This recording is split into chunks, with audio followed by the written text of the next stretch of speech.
Dans le prochain épisode de Demain nous appartient. Tandis que Xavier sort du coma, Victor a trouvé un job. En parallèle, Georges et Vanessa filent le parfait amour. Attention, les paragraphes qui suivent contiennent des spoilers sur l'épisode de Demain nous appartient diffusé demain soir sur TF1. Si vous ne voulez rien savoir, ne lisez pas ce qui suit. Mardi 30 novembre dans Demain nous appartient.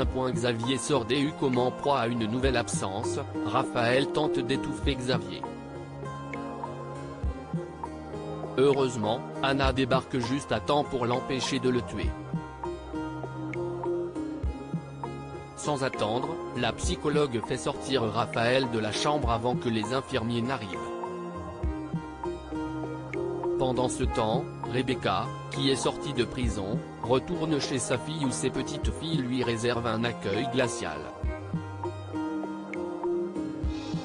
Certaines que Rebecca a essayé de tuer leur père, Maud et Camille exigent qu'elle quitte les lieux au plus vite. Comme elle insiste pour parler à Raphaël, les deux adolescentes consentent à ce qu'elle reste jusqu'à son retour.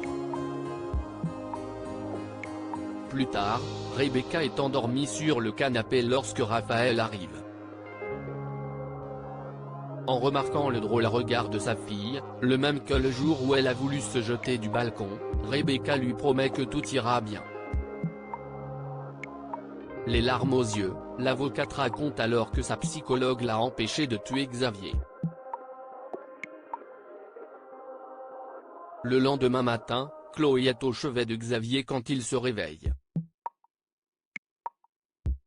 Sans attendre, elle appelle Raphaël pour lui annoncer la bonne nouvelle. De son côté, Rebecca fait semblant de se réjouir. Au poste, l'enquête piétine. Même s'ils sont convaincus que Rebecca protège Sébastien, Aurore et Martin n'ont malheureusement rien pour le prouver. Martin se demande alors si Rebecca n'aurait pas tué Daniel 30 ans plus tôt et si elle n'aurait pas fui la France pour échapper à la justice grâce à Sébastien.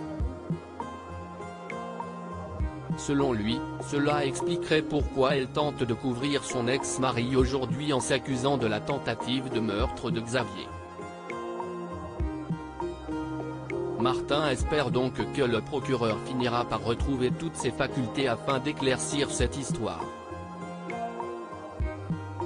Non loin de là, Raphaël rencontre Anna pour une nouvelle séance. Au cours de leur échange, Raphaël reconnaît que depuis que sa mère est revenue dans sa vie, elle a tout le temps peur pour elle sans pouvoir se l'expliquer. Pour Anna, sa patiente a peut-être vu Rebecca être violentée devant ses yeux quand elle était petite. Lorsqu'elle cherche à savoir ce qu'elle faisait le soir de la défenestration de Xavier, Raphaël se remémore une scène dans laquelle elle voit son ex-mari étrangler violemment Rebecca. Pour l'empêcher de la tuer, elle a poussé violemment Xavier par la fenêtre.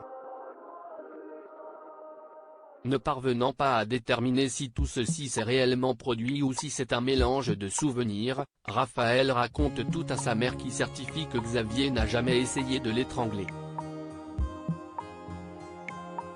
Pour le lui prouver, la chanteuse lui montre son cou afin qu'elle constate qu'il n'y a aucune trace. Le soir venu, Chloé, Raphaël et Rebecca se rendent au chevet de Xavier, suivis du commandant Constant venu pour interroger le procureur. Victor a trouvé un job pour éviter de retourner en prison. Victor a besoin d'un travail et d'un appartement afin de prouver qu'il se réinsère. C'est pourquoi l'ancien homme d'affaires se rend au Spoon afin de savoir si Bart n'aurait pas besoin de personnel en ce moment. Malheureusement, le fils Valorta ne peut pas l'embaucher mais garantit toutefois de le tenir informé s'il entendait parler de quelque chose. Victor continue de prospecter mais malheureusement, tout le monde lui tourne le dos. En effet, Fleur refuse de lui venir en aide après ce qu'il s'est passé à l'hôpital et Alex n'entend pas travailler avec l'homme qui a voulu racheter le mât de Jeanne. Peu après, Victor finit par décrocher un job et devient le Père Noël du marché de la ville. Lorsque le couple Moreno le voit, le père de Timothée prétend faire cela pour une association pour les enfants défavorisés. Loin d'être dupe, Christelle l'invite à leur pendaison de crémaillère tout en précisant qu'il y aura de quoi manger mais aussi de quoi se chauffer.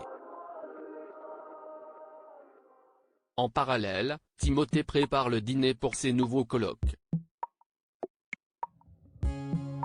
Au moment où il sous-entend qu'ils sont en couple, Gabriel et Nora affirment le contraire.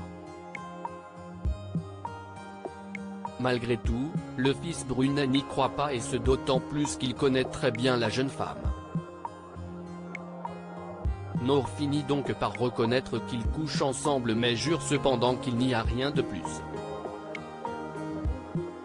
Georges et Vanessa filent le parfait amour. Georges et Vanessa ont passé la nuit ensemble dans un hôtel. Le policier aurait aimé qu'il soit chez lui mais il prétend que son immeuble est en travaux. Pour sa part, la chef avoue qu'elle ne l'a pas invité chez elle car sa colocataire est trop jolie et qu'elle a eu peur qu'il les compare. Comme elle se questionne au sujet de Victoire, Georges certifie que son ex fait définitivement partie du passé et qu'il n'a plus du tout envie de la revoir. Des propos qui rassurent Vanessa qui n'a aucune envie de partager son nouvel amoureux. C'est donc complètement transformé que la chef Vanessa prend son service au Spoon. Après avoir pris sa patronne dans les bras à son retour de Grèce, elle ne se met même pas en colère lorsque Bart lui rapporte que le fournisseur de poissons ne lui a pas livré les sols qu'elle avait prévus pour le plat du jour. Georges arrive quant à lui au travail le sourire aux lèvres et confie à Damien qu'il a passé la nuit avec Vanessa. Bien qu'il voit la cuisinière comme un dragon, Damien se dit toutefois heureux pour lui.